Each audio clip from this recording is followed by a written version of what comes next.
Dear students, এই ভিডিওতে তোমাদেরকে দেখাবো যে সমস্ত নাউনের শেষে এফ বা এফি থাকবে সেই নাউনগুলোকে কিভাবে তোমরা এক বচন থেকে বহু বচন করবে সেটা দেখে নাও।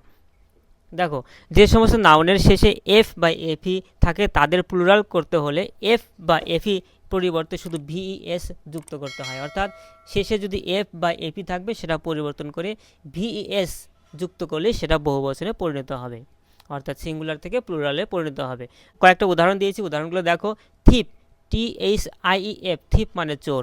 এক্ষেত্রে দেখো শেষে এফ আছে, তাহলে এফটা তুলে দিয়ে ভিইএফ এর পরিবর্তে আমরা কি লিখবো, ভিএস, তাহলে হয়ে যাবে থিপস। থিপস মানে চোরগুলি।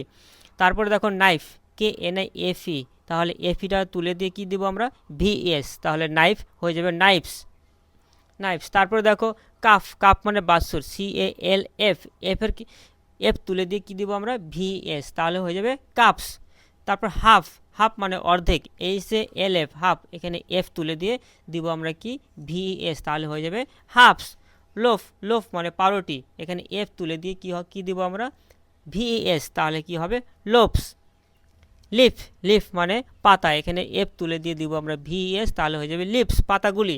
লাইফ, LIFE, লাইফ, লাইফ মানে জীবন, এখানে এফই তুলে দিয়ে কি দিব আমরা, ভিএস, তাহলে কি হয়ে যাবে, লাইফস। শেলফ মানে তাক, এখানে এফ তুলে দিয়ে আমরা দেবো ভিএস, তাহলে হয়ে যাবে শেলফস। উলফ, উলফ মানে নেকড়ে বাঘ, এখানে এফ তুলে দিয়ে আমরা দেবো ভিএস, তাহলে হয়ে যাবে উলফস। তারপর ওয়াইফ, ওয়াইফ মানে স্ত্রী, এখানে এফ তুলে দিয়ে আমরা দেবো ভিএস, তাহলে হয়ে যাবে ওয়াইফস। তারপর দেখো কিছু ব্যতিক্রম আছে, যে ব্যতিক্রমগুলোর ক্ষেত্রে এই নিয়মটা কিন্তু কোনো মতেই ফলো করবে না, সেগুলোকে শুধু এস যুক্ত করে আমরা বহুবচন করব। এই ব্যতিক্রমগুলো দেখো, প্রুফ, প্রুফ মানে প্রমাণ, প্রুফ আমরা কিন্তু এখানে ভিএস করিনি, এখানে প্রুফের ক্ষেত্রে হবে এস যুক্ত করে বহুবচন, প্রুফ, প্রুফস। তারপর রুফ, রুফ মানে ছাদ, রুফ হয়ে যাবে রুফস। গাল্ফ মানে উপসাগর, গাল্ফ হয়ে যাবে গাল্ফস। তারপর চিপ, চিপ মানে প্রধান, এই চিপের প্লুরাল হয়ে যাবে চিপস। সেপ, সেপ মানে এখানে সিন্দুক, সেপ, সেপস।